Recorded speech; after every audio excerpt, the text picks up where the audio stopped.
Welcome to the new patch. This is 25.19. Brawl will be back, and these are the changes that will come through for the upcoming one. So for now, we'll begin with Ahri. Our ultimate will be buffed by 15 damage by level 6, and then by 11 by 35, and then by 55 eventually. Now, is this the reason why you will pick Ahri? Definitely not, because she has other issues that other mages can exploit.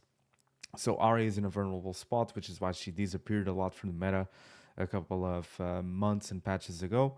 So this is a damage change that will most likely increase a little bit of win rate, but this is not why you will pick her in competitive at all. This is a nice damage boost, but she needs more utility and more sustain for early stages. Brand is already in a weak spot. I do disagree that Brand is a little weak, so I would say that he's already in a healthy spot to be played. Monster damage modifier will be increased even more. His W will have more AP ratio by 10%. The flat amount will not be touched, while the ultimate will also get increased by 5% AP, and this is per hit. So it's 5% per hit. It's a huge buff for Brand. It's already viable, and I would say that is in an even greater spot than it was before. So yeah, definitely expect some Brand jungle to pop in and possibly some AD options to pop in mid lane again. Caitlyn plus 2 AD. It will not change too much. It will. I mean, she's a range champion. Of course, she can lean more and weave more autos, but in long term, you need to apply a lot of auto attacks for this to make a difference. So I would say that yes, she might increase a bit of win rate in early stages because of how much she can snowball with this with plus 2 AD. But it's not the reason why Caitlyn will appear in pro play. And if she will, well, it's because of other situations, whether it's fearless or whether it's because of a certain player as well. Corki damage will be decreased by 10 flat and also minus 5% when it comes to his scaling. So he will still be fine, even though his wave clearer might be a bit touched or you won't poke with him as much with his Q. It will still be in a good spot because, yeah, Corki losing 5% doesn't hurt much. Of course, losing 10 is quite reliable, but is it the reason why I will not pick Corki? Of course not. So I think Corki, despite being in a great spot and being obnoxious as a pick, I do believe that it will still be predominant and one of the prior picks when it comes to the bot side. Also playable as a flex pick because with all of the buffs to Morgana, to Brand, to Lillia that we will see in a bit, to Diana, for example, it's heavily likely that Corki can just be a flex all over again. Not in early stages of Fearless, but eventually some teams might be actually be willing to take it. And Diana, basically this is a revert because she used to have 3x on her monster mod, so this will throw back Diana to the spot where she was. Draven, this is only a solo Q buff because, yeah, when it comes to competitive, Draven is just not playable because most of the times you can just force swaps. Yes, he's playable, of course, but there's a very big risk because of the design of this champion. And despite receiving attack speeds, 10% by each level and more damage in his ultimate, it's not reliable for him to be as dominant as he was before and even played in competitive. So yes, it's a good buff for Draven. It might bring his win rate up when it comes to solo queue win rate, but it shouldn't be enough to rise in competitive unless, once again, it's a very specific situation in Fearless, even later Fearless per se. Now, Jax, he had one of the most OP changes to come through, and I thought it was illegal if it came through. So just so you guys have a perspective, it used to be plus 25 armor of him getting, and he wouldn't lose HP. So now he's gonna lose 15 HP, but he's gonna get some initial armor gain by 20 instead of 25. By level 16, this will be the same value, which doesn't really matter because they want to buff the early game of Jax. And I don't really understand why, because he's one of the top laners that is in a very decent and balanced spot. Now, with losing 15 HP and getting 20 armor at level 6, of course, in some matchups, it will be fairly... It will be a nail in the coffin, because if you can snowball through the level 6, then Jax transferring into mid game will be much different. So this can be a huge buff for Jax despite losing 15 HP. And yeah, keep in mind magic resist is gain is still 60%, but this is quite scary despite not being 25 armor as initially planned.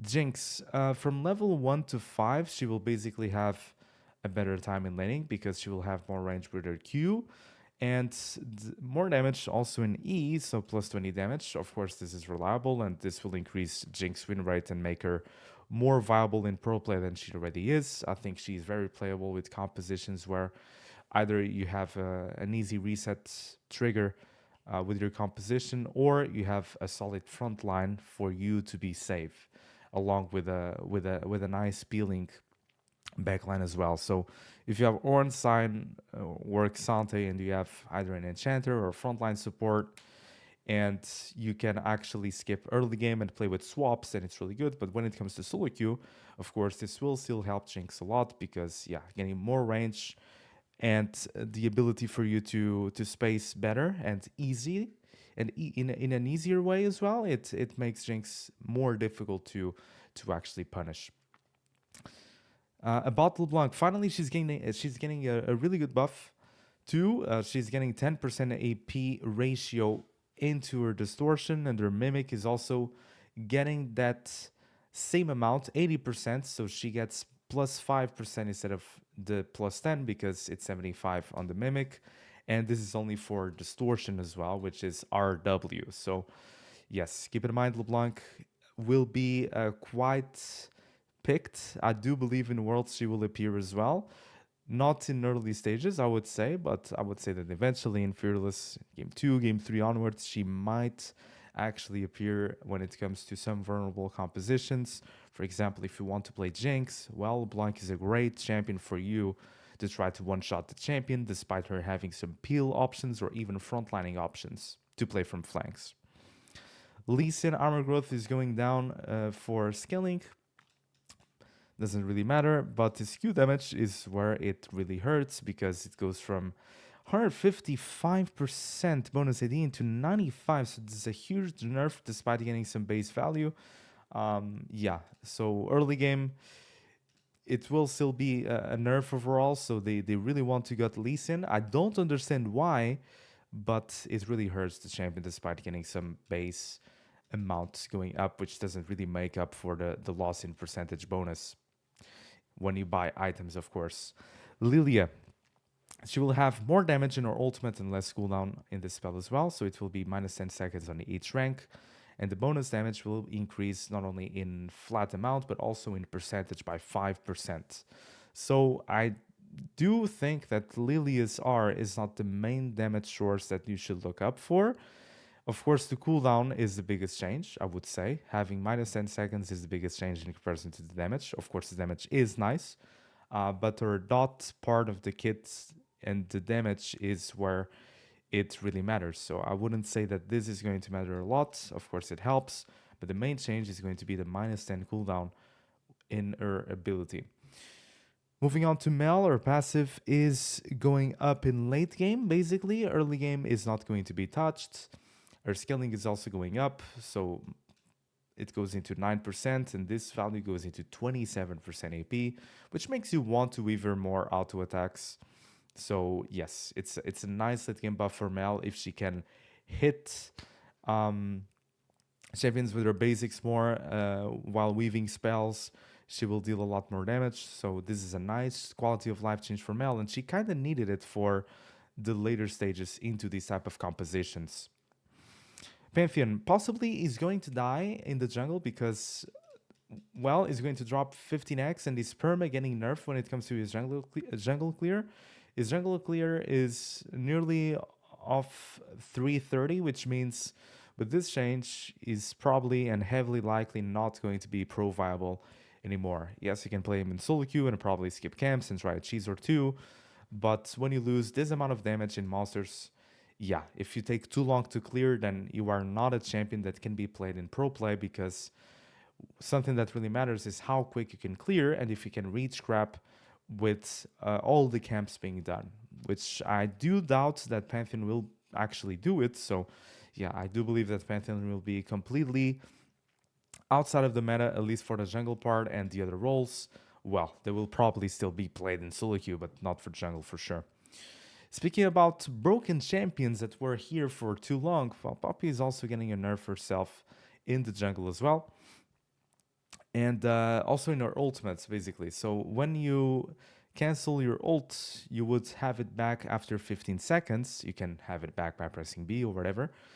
Now it will be 30 seconds, so it's a lot less forgiving, and the max health damage capped to minions and monsters will also go down. So this is the amount that before, when she received this nerf back in the days when she had this amount, people stopped playing Poppy jungle. And she is a very niche type of pick, and usually you want to play her into champions like Wukong, into champions like Sharvan that have dashes, champions that where you can utilize her kit. And despite Poppy being very strong in vacuum, one of her main strengths is the fact that you can flex pick her into top and support. So this will no longer, I do believe this will no longer be the case because this is a huge nerf. So yes, I think this is enough for Poppy to lose some of her dominance and some of her flex picking power. And this also helps a lot in that because her ultimate cooldown was sometimes abused by, just perma showing somewhere, showing you want to ult, and then you interrupt it because you already gained the space that you wanted. So really good nerf for Poppy. I would say it is a huge nerf, possibly plus 2% in solo queue as well. Seraphine, mana growth is going up by 15, HP growth going up by 5, so she will have more sustain. Amplified damage at low HP now also affects monsters, doesn't really matter. W healing is going up, missing HP, regardless of targets in the circle. So this will give more sustain to our surroundings, which means she will scale better. And yeah, the enchanter items are usually very cheap, so yeah, even if you play, for example, AP carry Seraphine and you want to do some support items, then yeah, you might be more helpful. But yeah, is this enough for Seraphine to actually be very popular? I doubt it, but she will occasionally be funny to view with this buff. Sivir Q damage is going down, not in flat value, but in bonus AD percentage, so minus 15%. And this doesn't really matter too much because her main source of damage and the main source and strength of her kits is her W. So if her W is not being touched, and even though she might lose some wave clear and some damage in fights, her main damage source is her W. So if her W is not being touched, she will be completely fine. So yes, she loses some damage, but she's in a great spot, especially in competitive and also in solo queue, to be fair. Really simple champion to play, and you should still abuse it for sure. Syndra is going to be adjusted. She's going to lose minus 4 HP. She's going to lose some armor as well, which makes her more susceptible to assassins like Zed, Kiana, Talon, all of those champions that can try to abuse her. Q will be buffed in flat and scaling amount, and their E cooldown will go down by 2 seconds, which is a lot. This would make you think that you might shift into a more bursty type of build, but usually you still want to do either Blackfire Torch or Ludens into Cosmic Drive second on Syndra, so this is the best way you can actually pivot either way. So even if she loses 2 seconds here, then you still want to do Cosmic Drive for sure. Now you have to be a little careful because of the armor that you lose in early stages, but I would consider this overall the Syndra buff, which is quite scary because Syndra was already in a decent shape, I would say, especially in competitive. Redemption is going to lose 50 HP. This is not enough for the item to die at all. Yes, it's a nerf, but it will still be quite a dominant item. Everyone is rushing this first unless someone needs Mikael's because of the heavy amount of CC that someone might need, especially the marksman. But in this case, yeah, Redemption is going to be still the first buy you want to do in most supports, and it will still be dominant in competitive as well. Celestial Opposition will no longer apply to slow if the user is dead. This is a nerf for Nico, as I said, because people would abuse it. So, okay, this is fine.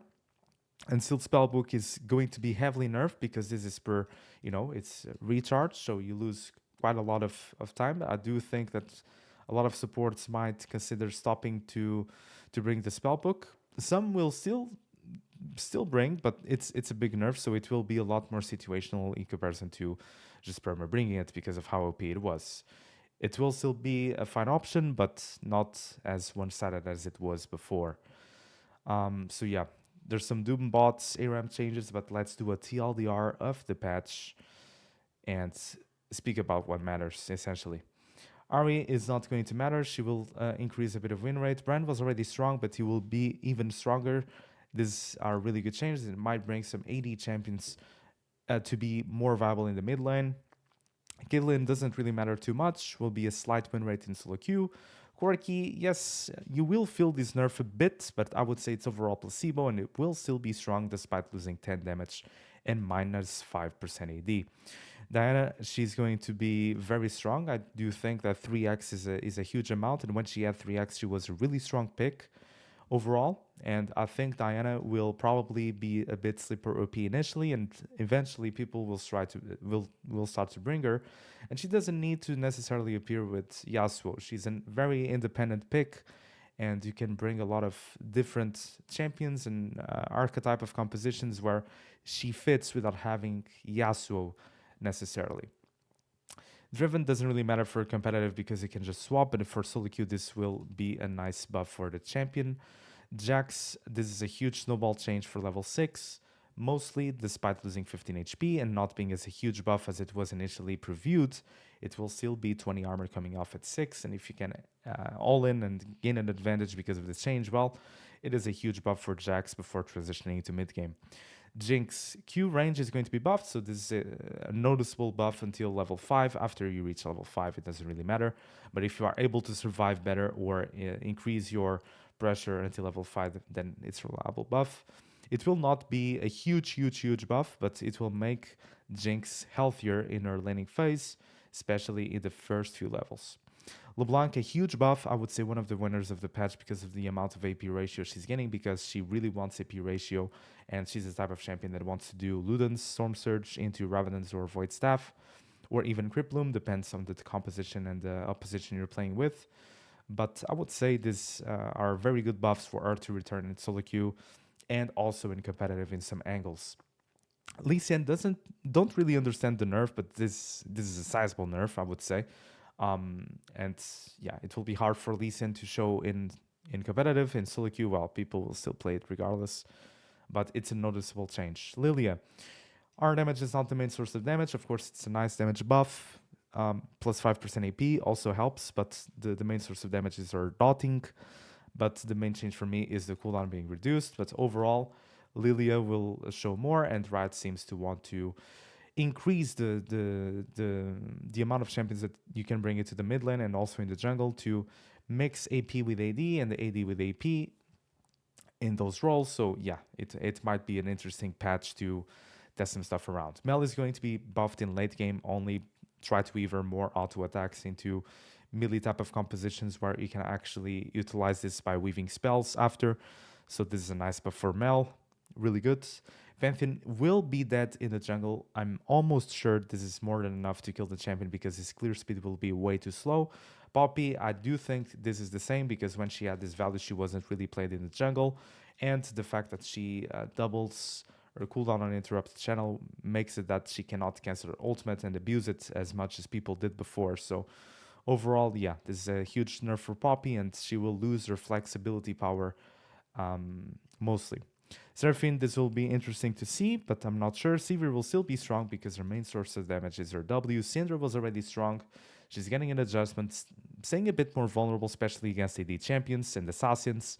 But yeah, she's getting some power in her Q and also minus cooldown on Scatter the Weak, but you still want to do Cosmic Drive second.